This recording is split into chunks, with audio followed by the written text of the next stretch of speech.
the American dream is dead. But if I get elected president, I will bring it back bigger and better and stronger than ever before, and we will make America great again. Thank you. Thank you very much. 2016, year of the snake. It's time for a change in the White House, y'all. Liberty. Bring it.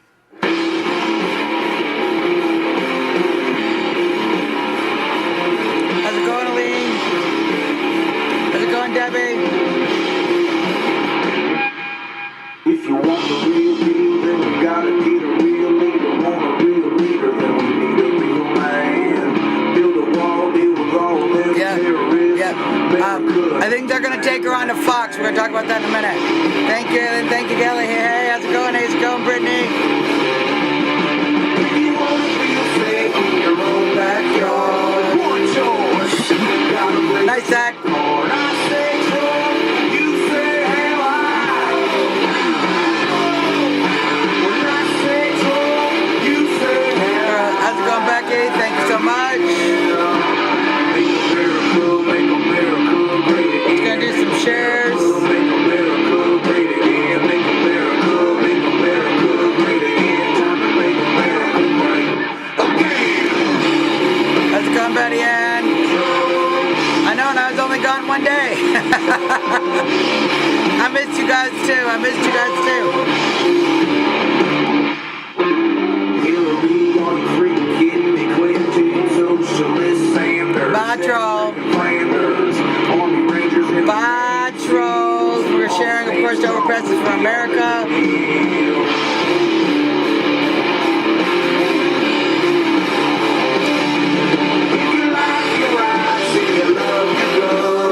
Yeah, I'm gonna be patient, guys. Got to be patient. Some good things are happening. We're gonna do a few shares.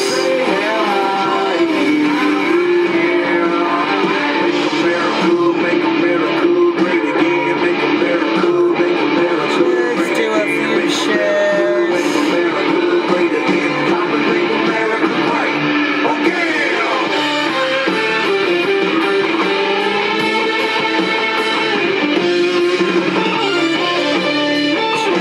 Just doing a few shares, folks. Are you a real patriot of the USA? Do you like having the right to bear arms? We Protect your sure family? do. What about the ability to work a job? Have jobs available to workers? You know who we need? His name starts with a D. Let's go, Cynthia.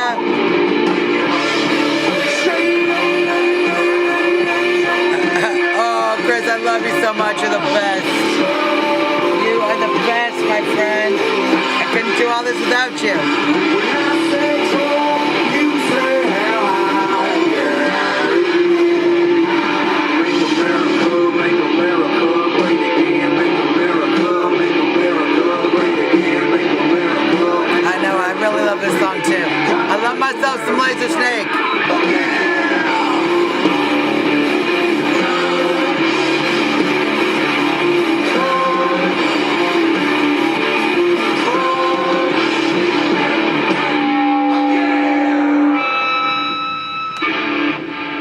Thank you, Laser Snake. Welcome to the show. Sorry I wasn't here yesterday, you guys. I couldn't even talk. I literally could not say any words.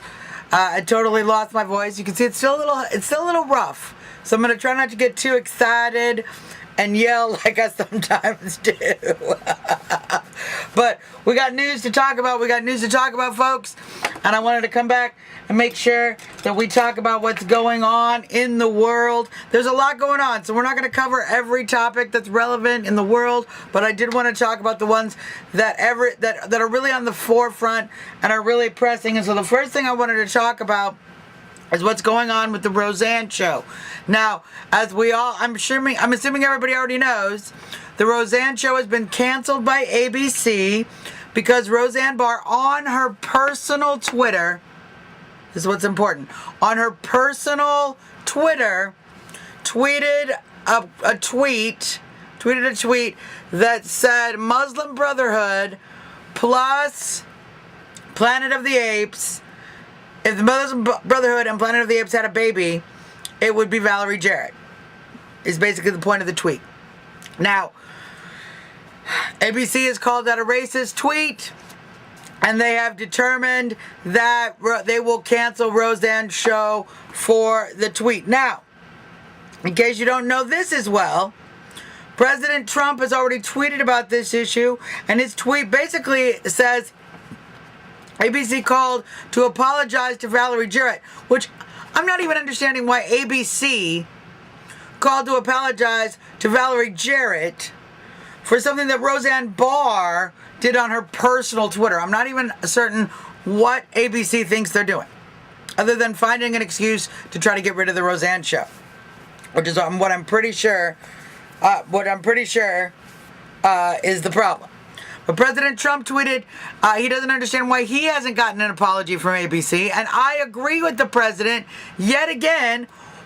Why do you have the hatred and violence and negativity?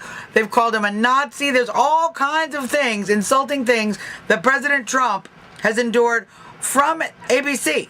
On ABC air. On air. Not in somebody's private Twitter. On air.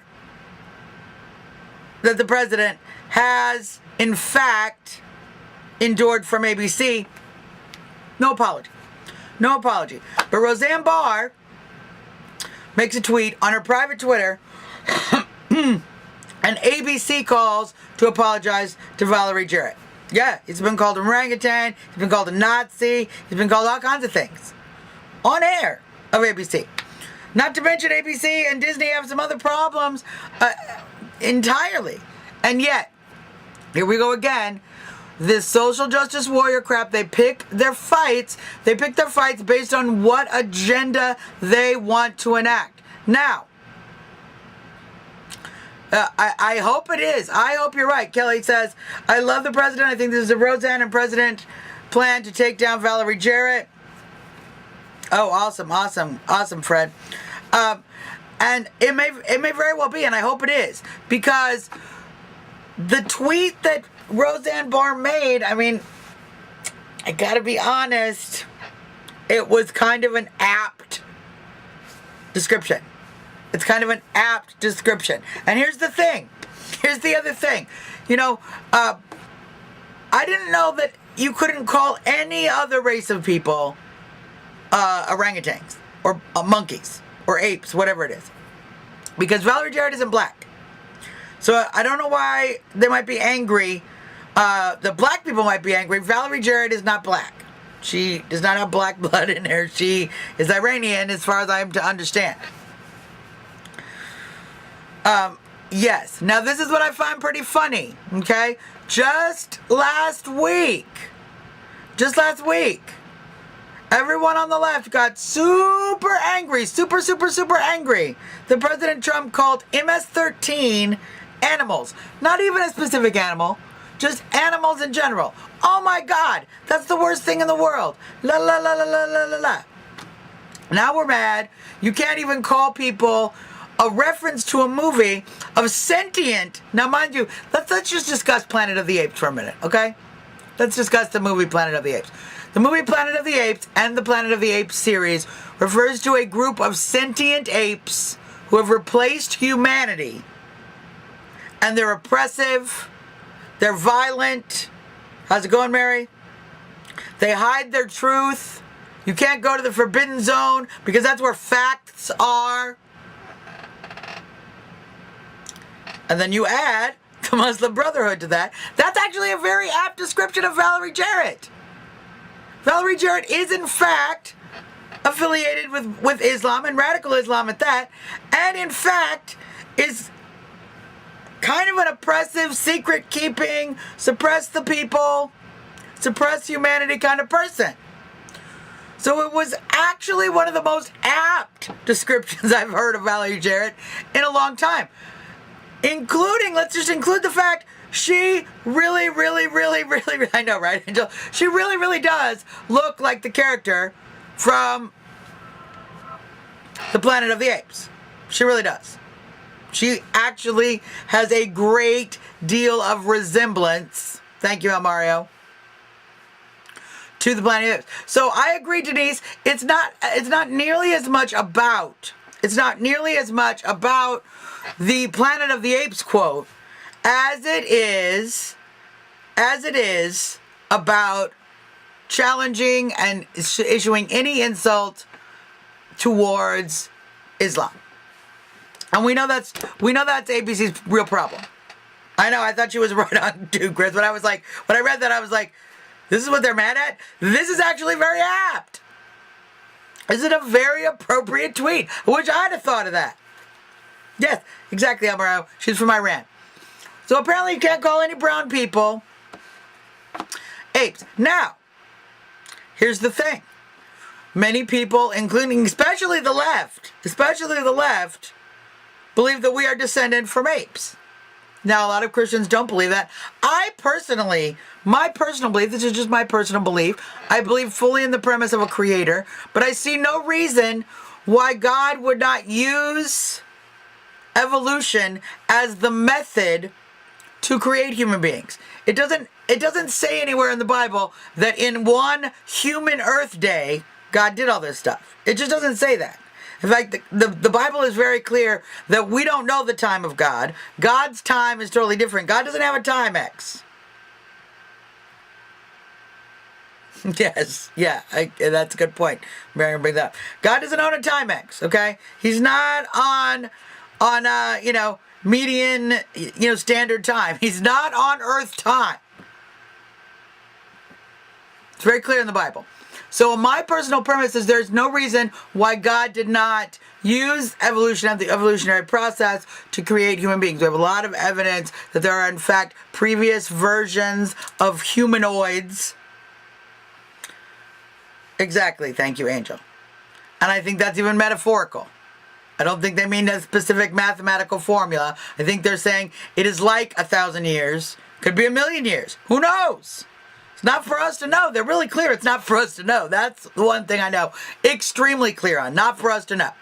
So, in my personal assessment, God is very wise. There is no reason that the theory of evolution and the theory of creation are contradictory in any way. Just like there is no evidence that the Big Bang Theory and the theory of creation are in any way separate either. Yes, Anna Marie, that's exactly the thing. Valerie Jarrett just didn't evolve. Or she devolved back into somebody who's oppressive, limits the truth, hides the truth from people, which is exactly what the references are of the Planet of the Apes. Yes, and who knows? Maybe God is really hairy. We don't know.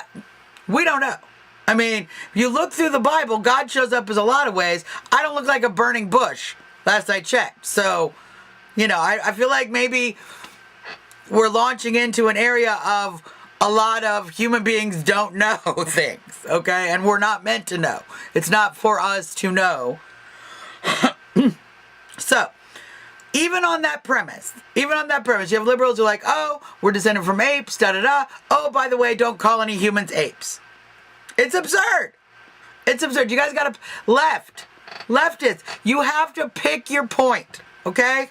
Either we are evolved from apes, in which case calling people akin to sentient imaginary apes, by the way. Not even real apes. Sentient fake apes from a movie.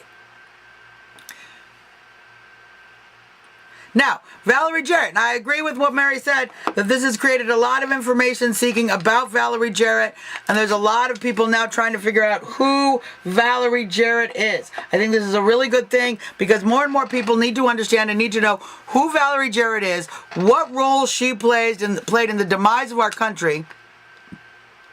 Correct, Mary.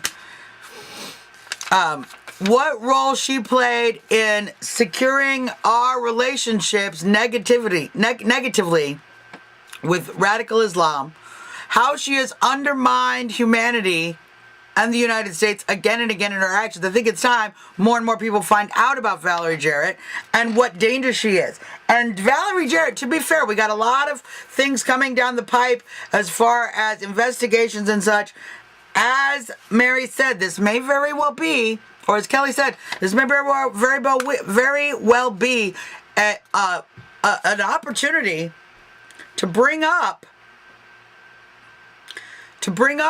Valerie Jarrett and start getting the public ready for her eventual arrest and charges against her, because we're going to start charging some of these people. We're going to start outing the real treason that occurred in this country, and some people are going to go to jail, and we are going to need the public to be aware. Yeah. Hey, Annie Marie, how's it going? We're going to need the people to be aware of what's happening in regards to bringing these people to justice. So I think it might very well be a very clever opportunity by the president and Roseanne. You know, they probably talk on the phone. I would talk. If I was the president, I would talk to Roseanne on the phone. I mean, I totally would. Now, there's also been some information that Fox, exactly, Kelly, she will have her 15 minutes of fame right before Gitmo. Right. I think she'll look great in orange. I think it'll look great. Now, there has been some rumor that Fox may pick up the Roseanne Barr show. And I actually think it's great. I don't think ABC was a great place for the show to be. I don't think it fit into the rest of their ridiculous lineup. How's it going, Annie? I don't think that ABC was the place to have this show. Particularly considering that I believe Last Man Standing has actually been picked up on Fox, is going to be brought back on Fox. That's my understanding. I might be incorrect.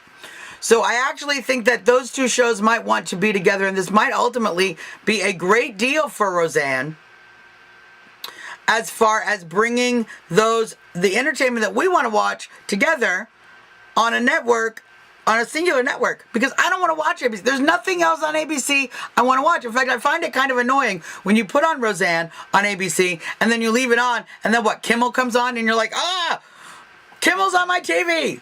And then you have to run and find the remote, and sometimes you can't find the remote. You're like, where's the remote? Quick, mute it. Turn the TV off temporarily until I can find the remote. I can't watch Kimmel. I can't watch it. This is exactly what I'm saying, that the president has not been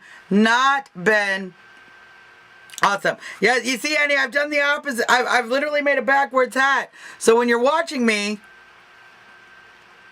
Making America Great Again, watch me. And it's a great deal for Fox too, and I think they're going to get it for a song because ABC is trying to dump it and get rid of it and play Social Justice Warrior. So, absolutely. I bet they're freezing me. They're not very happy about it. Now, but here's where we have to have grave concern in our country. Here's where we have to have grave concern. We have undermined free speech in this country to an extreme level. Jerry Seinfeld said, it must have been about 10 years ago already, he quit doing college shows. He quit going and performing at colleges. I bet it is. Come back in and come back out. They just don't want you to watch me. They're mad. Let them be mad. Suzzanne Monk's going to keep talking. As long as I can talk, I will talk. So let them be mad. We have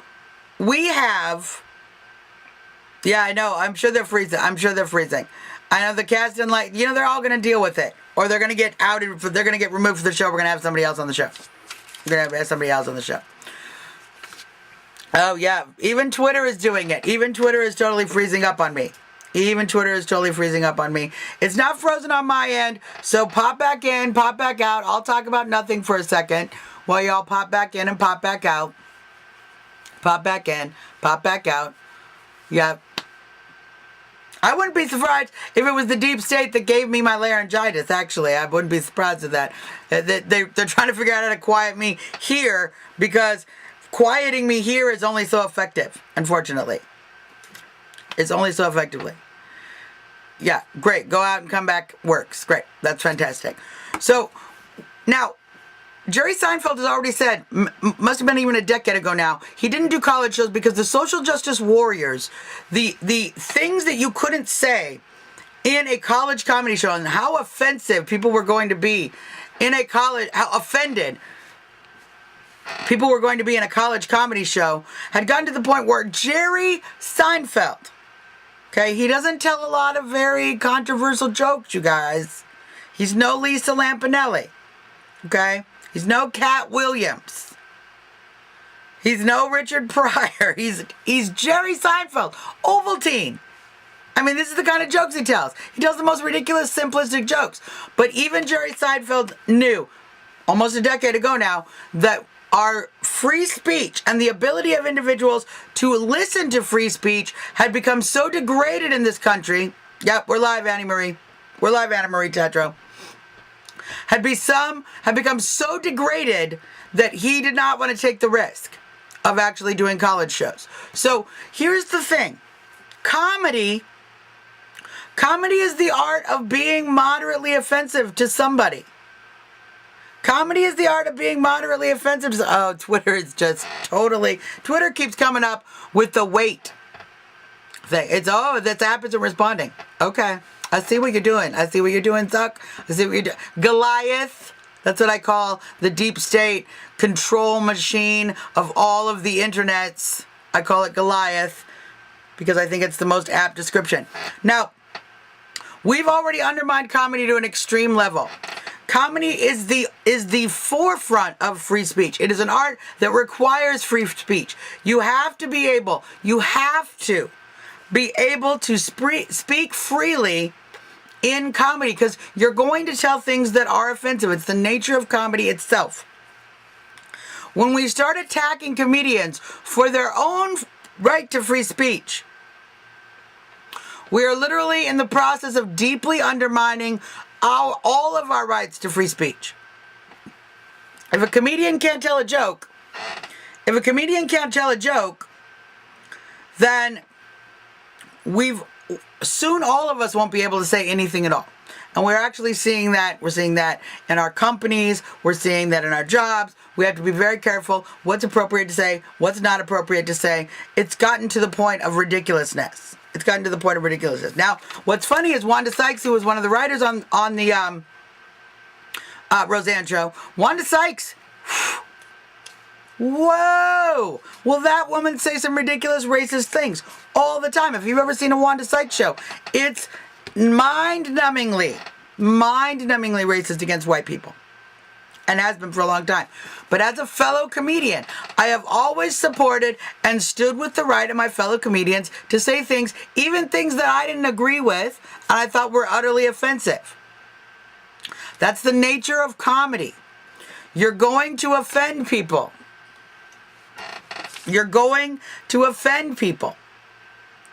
It's okay. George Carlin, Don Rickles. Do you understand Don Rickles couldn't even live today? Like literally a mob of people would attack and kill Don Rickles on stage if he were a comedian today. Because of the fact that all of his comedy was very aggressive and very austere. Lisa Lampanelli, who was a more modern comic, all of these comics are making very stereotypical jokes. They're making jokes about stereotypes, Andrew Dice Clay, etc., etc. That is the nature of comedy. It is the nature of comedy, and that is the situation that comedy has always been about. Now, we're going to lose the right to have comedy if we continue to stand down on the situation. I'm really proud of all my patriots because almost everyone, political correctness, that's exactly the problem. Political correctness is entirely the problem. Political correctness is the lack of free speech. It is the death of free speech. When you believe you need to be politically correct, what you're basically saying is, we don't want you to speak freely. We don't want you to speak freely. We don't want your words to be allowed to be heard by anybody. We want to control what you say. And we've seen the decay. When we all grew up around comedy, yes, Ralphie May, exactly, another great example of somebody who cuts everybody, including himself. So I am very proud. Mel Brooks, exactly. Oh no, Blazing Saddles couldn't be made today. In fact, half of Gene Wilder's films could not be made today. Most of Richard Pryor's material couldn't be made today. Most of it. So I'm really proud of everybody for getting on the phone, calling ABC, letting them know we're not accepting ABC becoming the speech police in the private realm. We're not accepting that. We're not tolerating that. We don't find it appropriate, and we are going to boycott the rest of ABC shows, which frankly isn't going to be hard because the only reason I ever tuned in to ABC was to turn on Roseanne. So I appreciate everybody standing up for that. It's very important. We need to continue to fight for the right to free speech, especially, Twitter, you're out of control, especially now, in today's day and age, we need to continue to be fighting for the right to free speech because we are getting so close. It's not, once they get the First Amendment, they're going to get the Second Amendment. They continue to. All right, next time, Twitter, I'm just going to close the app. You'll win. You'll win, Twitter. We're just not going to use you because you're obviously refusing to let anything go through. Twitter is totally frozen up, and they just keep telling me the app is frozen up. And you can see them do the little freeze trick where it's talking, yeah, fine, close the app. Be done with you. We'll just turn you off. We'll do that. We'll go back live.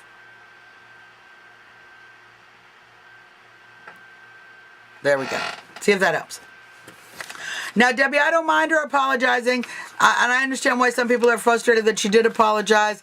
It's very hard. As a comedian, it is very, very hard to know how to respond properly in any situation. And when you just had your show canceled, something you've worked so hard for, something you've worked, you put so much commitment and connection in, it's very, very hard to know how to respond. So I don't blame her for that. But when we are controlling their lives, and that affects what they are doing in their public life, it's a huge danger and a huge red flag, and we need to continue to keep standing up for it. So, best case scenario, Valerie Jarrett gets outed. Roseanne ends up on Fox. And Last Man Standing and Roseanne are in the same hour. Which, wow, would that be the best hour on television? Down this social justice warrior, PC culture. It's so important. Free speech is, the protection of free speech is based on speech you don't agree with. This is the point I wanted to make that my brain got a little looped on. I think so too. That's why we got to stand up for her and continue to support her. Because she does have a big heart and she's a lot on the line for this movement to help make America great again. So we have to continue to stand up with Roseanne. But the First Amendment wasn't written to protect speech you like, people. It was written to protect speech you don't like. It was literally written to protect hate speech. Hate speech. Speech you hate. Speech that is hateful to people you don't want to be hated. That is what the First Amendment was written. It was written for speech that is unpopular. It was written for speech that needs to be protected. So when we are decaying that, when we're suggesting that there is just the fact that somebody says there's hate speech or hate crimes, a crime is just a crime. Stabbing someone is a crime. What I felt in my heart while I was doing, I don't know of any situation in which you stab somebody and it's a love crime. Even in a romantic situation, when I stab you because you're my boyfriend and you said, I still hate you in the moment. All violence has a component of hate to it. So it makes no sense to add this word other than to control speech and thought. And that is the thing that we need to be very careful of and we need to keep standing up against because it's very dangerous to lose the First Amendment. And equally dangerous to lose the Second Amendment because if we don't have the Second Amendment, we can't even protect the First Amendment. Because they're just going to come lock us up. And what they do with comedians and entertainers is they lock up your ability to make money. And we've seen that happen again and again. And it's very unfortunate. But I'm proud of Roseanne. I'm proud of her continuing on. I'm proud of her tweets. Tweet on, Roseanne. If you see this, you won't, but if you do, who knows? Tweet on. My patriot sister, tweet on. Love her. Love her, love her. All right. I'm going to talk a little bit about the right to try law that President Trump is signing. Right to try is a legislation that was passed, and President Trump is signing it into law, that allows people who are deathly ill, who have serious illnesses, to try experimental drugs. I agree that it's going to cost them. To try experimental drugs in order to see if they might help. Because right now, we have a whole system by which, even though you're dying, you can't try an experimental drug if it hasn't been tested and gone through the FDA and paid its huge sums of money to get through that ridiculous process. Okay? President Trump is signing into law a law that allows people the right to try. Now, here's what's very interesting. Okay? And for my marijuana legalization friends out there, of which there are many, and I am one of them. For my marijuana legalization, this law, the right to try law, effectively legalizes medical marijuana across the country for people with terminal illness. Because currently, not just medical marijuana, but several other drugs. I don't worry about what Trey Gowdy's saying. Several other drugs, including marijuana, but several other drugs that have been otherwise prohibited are in medical trials. So what this allows to happen is for individuals who are a terminal illness, which includes cancer patients, it includes a lot of different illnesses that are traditionally associated with benefit from medical marijuana, will be allowed, regardless of the state's laws, will be allowed to try to utilize medical marijuana in the treatment of their illness. Now, this is a far cry from what the left said about President Trump, because everyone was so worried. Oh, Jeff Sessions, he's going to go around arresting people for smoking a joint. He's going to break down Colorado's laws. He's going to ruin all the different states' laws on marijuana. This is actually the opposite of that. Right to try actually facilitates legal medical marijuana use in each and every state in the union if you have a terminal illness. So, for all of my friends who are so worried that President Trump is going to be the crackdown president, one of the things they always try to tie Republicans into is being anti-legalization, anti all these things. I agree.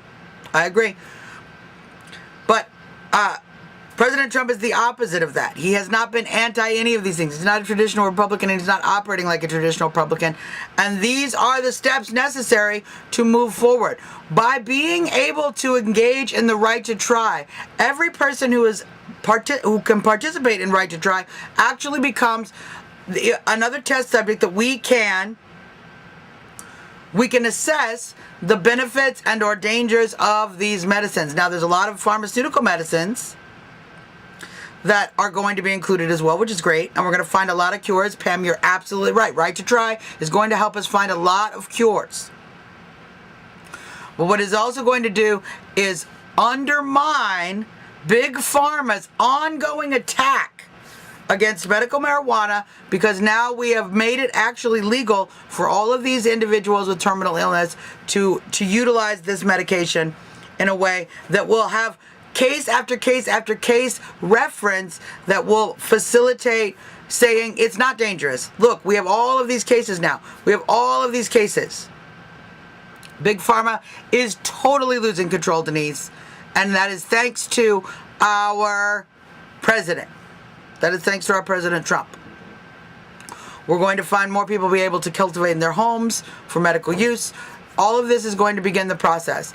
And I think it's absolutely a great thing, and particularly great for our veterans. So important for our veterans. There are so many veterans struggling with the VA, struggling with ongoing chronic illness, even terminal illnesses.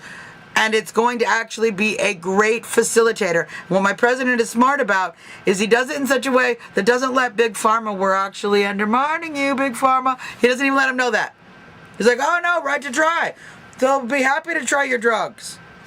And this plant that grows out of the ground and has for millennia. Yeah, exactly, Kelly. It helps a lot of things, Elmaro. There's a lot of benefits. A lot of benefits. And this is what our president is doing. Yes, giving back part of our Fourth Amendment. So right. And I'm very excited about that. I'm very proud of what my president has been doing in regards to how he handles and manages the law. He doesn't necessarily do something straightforward like politicians have in the past, where they just battering ram at an issue and then they don't actually follow through. He actually sneaks around. And what we're going to find in the end, and I think what I find very interesting, Anna Marie, I'm glad you brought this up. I find it very interesting that our president has gone on an attack not against drugs, not against generic drugs, but against opioid addiction, specifically against pharmaceutical pain medications, which are horribly addictive and have caused a huge amount of problems in the world, in the medical community, in our communities, in our regular communities. Huge addiction problems, huge illegal sale problems. Gangs are getting involved in selling these drugs. People are dying because of overdoses again and again and again. We see that. So, it will be very, very interesting. Now, I agree, Denise, we do have to be aware that they are going to always try to play a game with us when it comes to Second Amendment laws. Now, frankly, let's just be honest. I'm going to be just straight. I mean, I know you guys hate when I'm honest, right? I'm going to just be very straight and honest. I would rather a dude who has a gun had just smoked a joint than had just popped a bunch of painkillers. I got to be honest. Whatever they're going to give you as far as a pharmaceutical drug. How's it going, Troy? Well, it's been now nationwide legalized for people with terminal illnesses. That is what Right to Try actually does, regardless of the state rules. So, I would rather have a dude who's stoned have a gun than a dude who's jacked up on Oxycontin, fentanyl, all of this other stuff. I've seen people in both conditions. I've seen people jacked up on fentanyl. I've seen people stoned off their mind. Most of the time, the dude with the gun stoned off his mind, he's not going to be motivated to get up and do anything with his gun. Frankly, it's a lot safer than having people on alcohol and having firearms. And alcohol does not stop you from having a firearm. Having a history of alcoholism does not stop you from owning a firearm. But wow, how many crimes have been committed while you were drunk off your ass with a gun? A lot of crimes. So the idea that we start manipulating and controlling people's ability to own a firearm because they're on some kind of medication is something we need to stand, as patriots, we need to stand against. And it's something the right has been a little reticent to get involved with. Although what I've noticed, more and more people on the right accept the use of medical marijuana and accept its safety factors and its significant reduction of danger compared to alcohol and other things that are already legal. So I think the right has changed when it comes to the marijuana issue, and I'm very excited.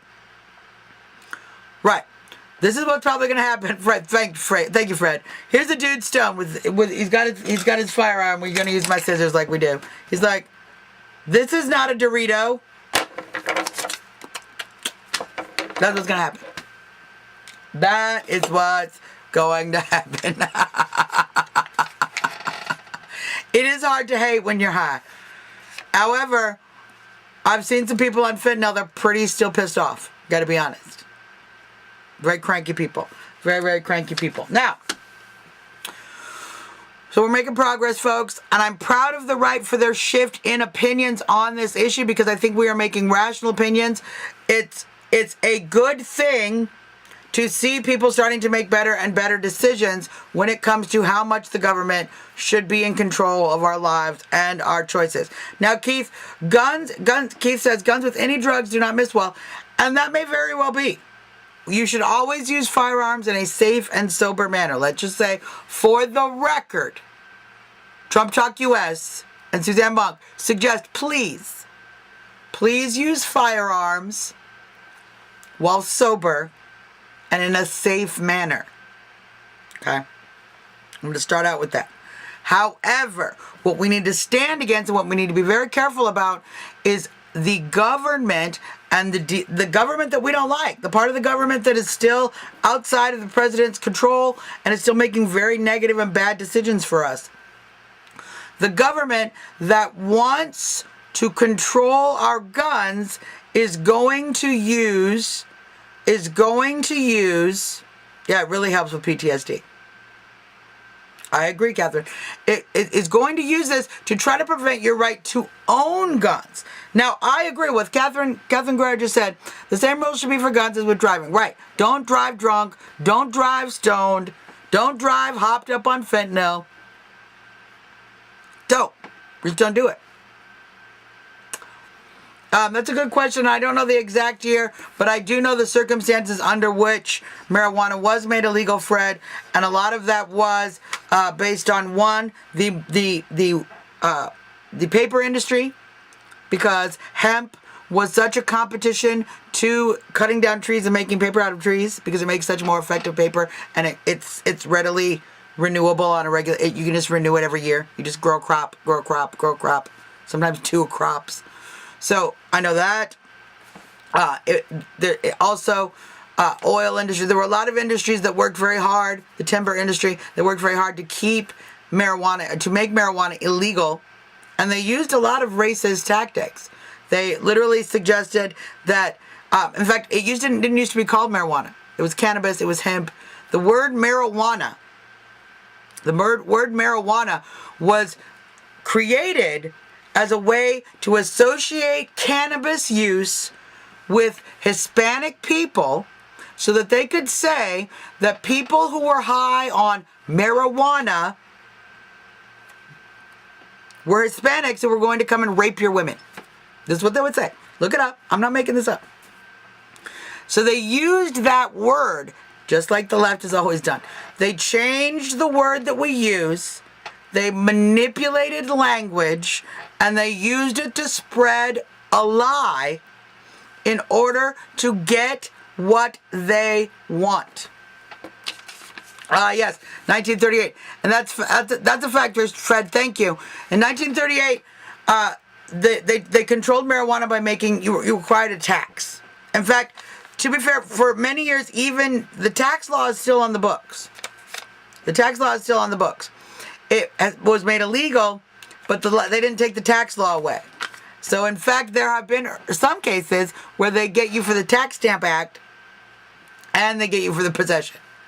So, yes, William Randolph Hearst and yellow journalism. We're back to that era, actually. It's kind of fascinating that we bring this up because we're really back to this era of yellow journalism, misinformation, and lies that are used by big corporations, by the oligarchs and people in power to manipulate and control our country, manipulate and control the individual rights of the people, and tell us lies that create hysteria and panic and control the population.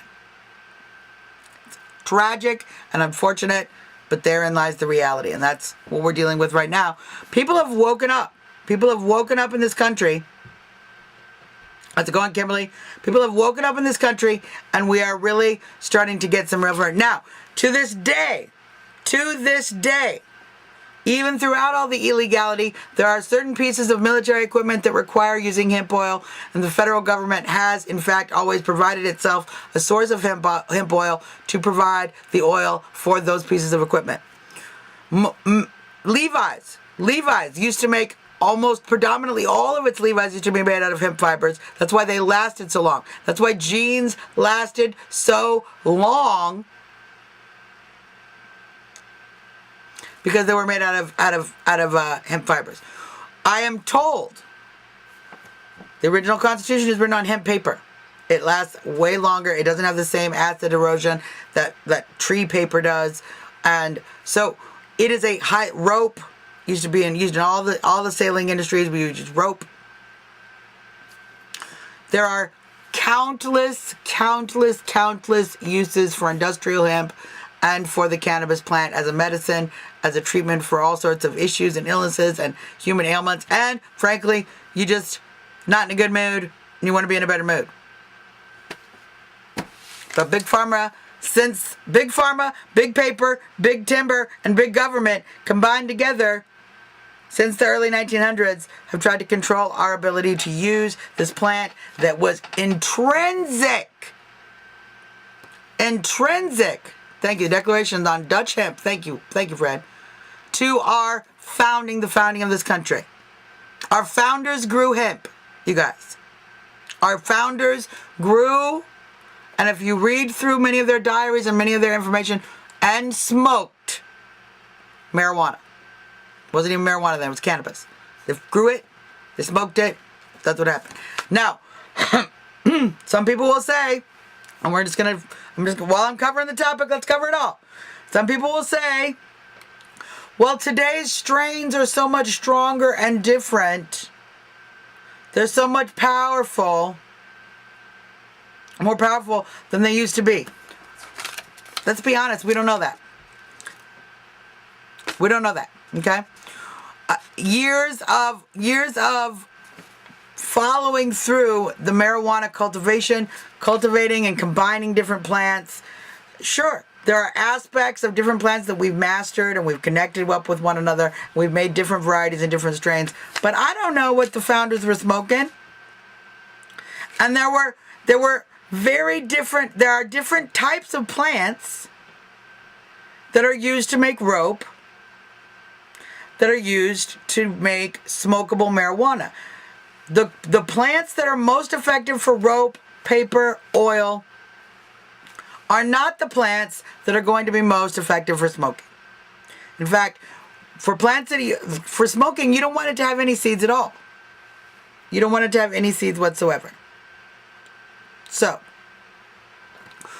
when you cultivate in such a way, I don't know what that thing was about. When you cultivate in such a way that you prevent the males and females from connecting with each other, so the males do not actually fertilize the flowers and there's no seeds, that creates a much more potent smokable plant. The seeds actually create a lot of oil, food, So you grow a completely different strain of plant for rope than you do for smoking, and this is why when you read the evidence of our founding fathers smoking, they literally discuss these different strains and say this strain is really good for smoking. This strain is really good for other things. So, marijuana, cannabis, hemp has been a part of American history since the beginning. And it is only in this century, or in the last century, in the 20th century, that we have had any prohibition of the plant whatsoever. And they went so far as to prohibit the industrial use, which is really the most tragic thing about the prohibition of hemp, is the industrial use, improving the use of cotton. Let's be honest, we might not have needed slaves if we focused less on cotton and more on hemp. The cotton industry was in competition with hemp. There are many industries that were vastly in competition with hemp, and this is why it it got attacked from several sides, because a lot of people weren't going to make good money as long as I can grow wood, paper, and clothing.